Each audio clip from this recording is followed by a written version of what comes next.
Welcome to today's Explainer. We are jumping right into the chapter on human health and disease. You know, every single day, your body is waging a silent, microscopic war just to keep you alive and functioning. It's literally a biological battlefield in there. So today, we're going to be explaining the chapter by breaking down exactly how our bodies defend themselves, what happens when those defenses are breached, and how we sometimes even sabotage our own internal fortresses. Okay, let's dive in and decode human health. Here's our battle plan for today. We'll be hitting 5 key areas: defining health and disease, pathogens, immunity, system failures like AIDS and cancer, and finally, the threat of substance abuse. Section 1, defining health and disease. Let's get our baseline sorted. What's really fascinating is that health doesn't mean what most people think it means. It's not just about, waking up without a cough or being able to run a fast mile. It is a state of complete physical, mental, and social well-being. True health is totally holistic. When people are healthy in all of these dimensions, they're way more efficient at work, which brings economic prosperity to society as a whole. It's the absolute foundation for human welfare. But we definitely didn't always understand it this way. For centuries, early Greeks like Hippocrates and the ancient Indian Ayurveda system thought health was just a balance of internal humors. They actually believed that people with so-called black bile had naturally hot personalities and were just prone to fevers. It wasn't until the 17th century, when William Harvey used actual experimental methods to discover blood circulation, that the whole black bile hypothesis was finally thrown out. It took us centuries to move from blaming hot personalities to actually understanding experimental anatomy. Now, once that baseline of health is disrupted, we're dealing with disease. And disease is cleanly divided into 2 major camps. On one side, we have infectious diseases. These spread easily from person to person. They're super common, and some, like AIDS, can be fatal. On the flip side, we have non-infectious diseases, which aren't transmitted between individuals. In this category, cancer is by far the major cause of death. Section 2, pathogens, the microscopic invaders. Time to meet the enemy. These are the bacteria, viruses, fungi, and parasites that constantly try to break in. And they are incredibly clever.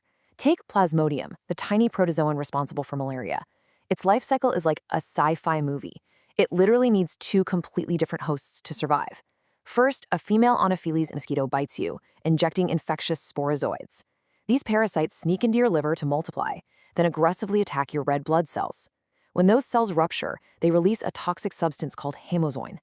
That right there is what causes those brutal chills and recurring high fevers.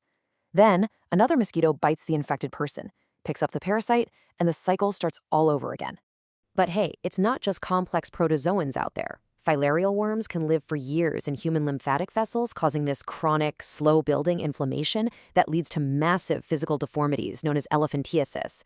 Then you've got super common fungi like Microsporum, which love the heat and moisture of skin folds, causing intensely itchy ringworms. And they are so easy to pick up, from soil or honestly just sharing a towel or a comb. So yeah, public and personal hygiene, that's quite literally your first line of defense. Section 3, immunity, the body's arsenal. So with all these pathogens swarming us, how do we survive? Well, our body layers its defenses in 2 totally distinct ways. First, you have innate immunity. This is your non-specific defense, and you've had it since the day you were born. Think of this as the fortress walls: your skin, the harsh acid in your stomach, and the white blood cells that just eat any invader they find. But then you have acquired immunity. These are your highly trained, pathogen-specific special forces. This system develops only after you're exposed to something, and crucially, it has a memory. If the same exact bug tries to attack you again, your acquired immune system launches a massive, highly intensified secondary response to crush it before you even feel a sniffle. At the very heart of that acquired immune response is the ultimate custom weapon: antibodies. This is literally an army of proteins produced by your B lymphocytes. Scientists call them H2L2 because they're made of 2 heavy peptide chains and 2 light chains. Because these custom weapons circulate through your blood actively hunting specific foreign antigens, we refer to this as the humoral immune response. Now, how do we get these antibodies? Well, 2 ways. We can train our defenses slowly through active immunity.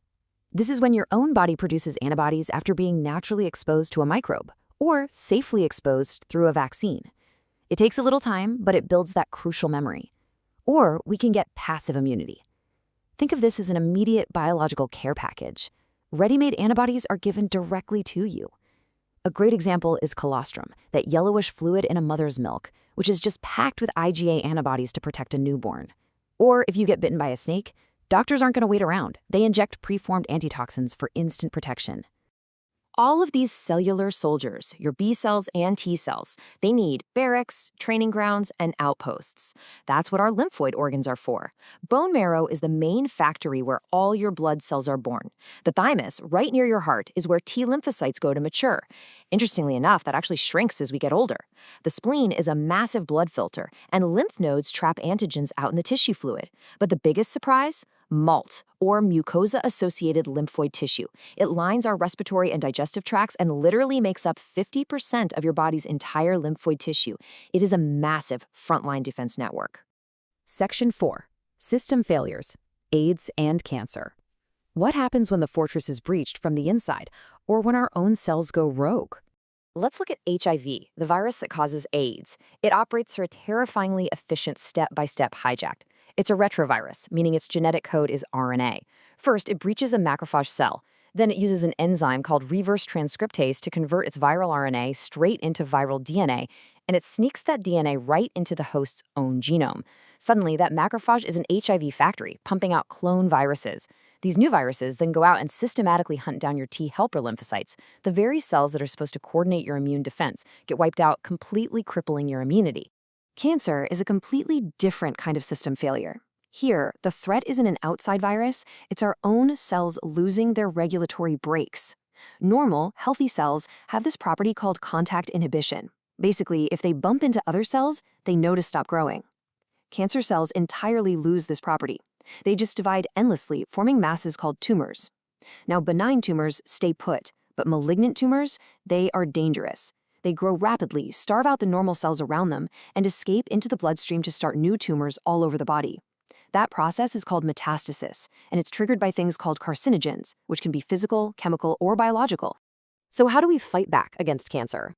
Modern medicine usually hits it with a combination. Surgery physically removes the mass, radiotherapy specifically targets and irradiates the tumor, and chemotherapy uses drugs to kill rapidly dividing cells. Unfortunately, chemo also hits normal, healthy dividing cells, which is what causes side effects like hair loss. But immunotherapy? This is where it gets incredibly cool. Tumors are tricky. They actually hide from the immune system. So doctors use biological response modifiers like alpha interferons to essentially wake the patient's immune system up so it can hunt down and destroy the tumor cells itself. Section 5. The threat of substance abuse. We've talked about external invaders and internal cell errors, but we also have to talk about self-inflicted damage to the fortress. Since we're explaining the chapter on biology and human welfare, we have to zoom out and look at a wider societal threat. Statistical surveys show a rising, deeply concerning trend of drug and alcohol abuse. This isn't just a biological glitch.